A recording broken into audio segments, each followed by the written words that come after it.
شروطين وحلقة ربع شروطين إن كرتون شروط لصارو لقول الجيو أما بخشت شروط صار لقول الجيو لقد إنجليزي محلو يقنا جواب صحدا وحنا قنيسا سيل شروطين إن شروط لقول الجيو كرتون أما بخشت وحلو يقنا سيل أوكي فافاهن محاولة لغة إنجليزية فافاهن جواب صحدا فافاهن وحواي details فافاهن و details أوكي إرجع سدحاد قدومت أما رقمت قاري إنه قدومه أما رقمته محاولة يقال لغة إنجليزية رقمت جواب صحدا وحنا قنيسا overturn وقدومت أما رقمت إرجع فرات reeb cuntada hartay ama dad qof kala soo celiyay maxaa loo yaqaanaa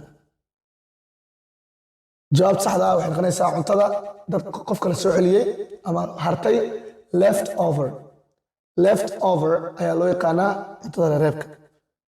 okay jumlada shanaad ereyga shanaad aan dhaho masaafaysi laga rabaa gabar inaad kaxaysato ayadoon la ogeyn oo magaalo kale ku soo nikaxsato masaafaysi ama boobit waxaa loo yaqaanaa elope gabar inaad wadato oo meel kale ku soo nikaxsato waxaa loo yaqaanaa elope okay ereyga lixaad shanqaraa laga rabaa shanqar maxaa ku dhaha luqadda ingiliishiga jawaabta saxdaa shanqar waxaa loo yaqaanaa rustle tiidu waa silent rustle okay ereyga toddobaad dembi baare qofka baara dembi maxaa loo yaqaana luqadda ingiliishiga dembi baare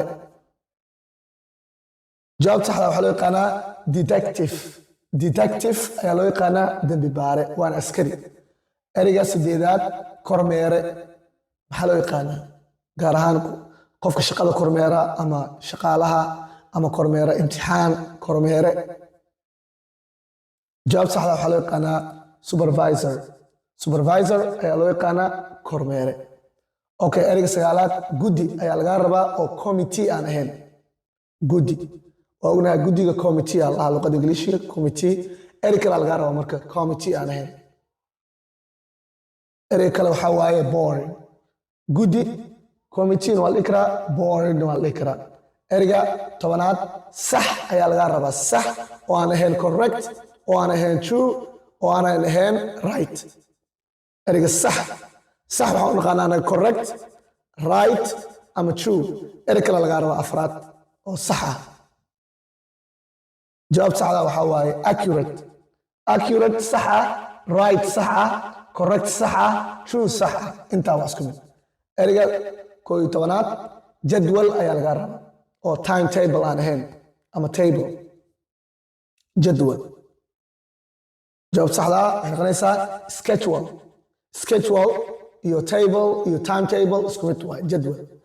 ereygan 12aad adiga ayaa laga rabaa waa haddii aad ku fiicantahay luqadda ingiliishiga qof walba ma keeni kara ereygan imtixaan ilaaliye xilliga imtixaanka dowladda la galaayo waxaa la soo diraa macallimiin imtixaankaas ilaaliso maxaa loo yaqaanaa luqadda ingiliishiga imtixaan ilaaliye qofkaas ayaa laga rabaa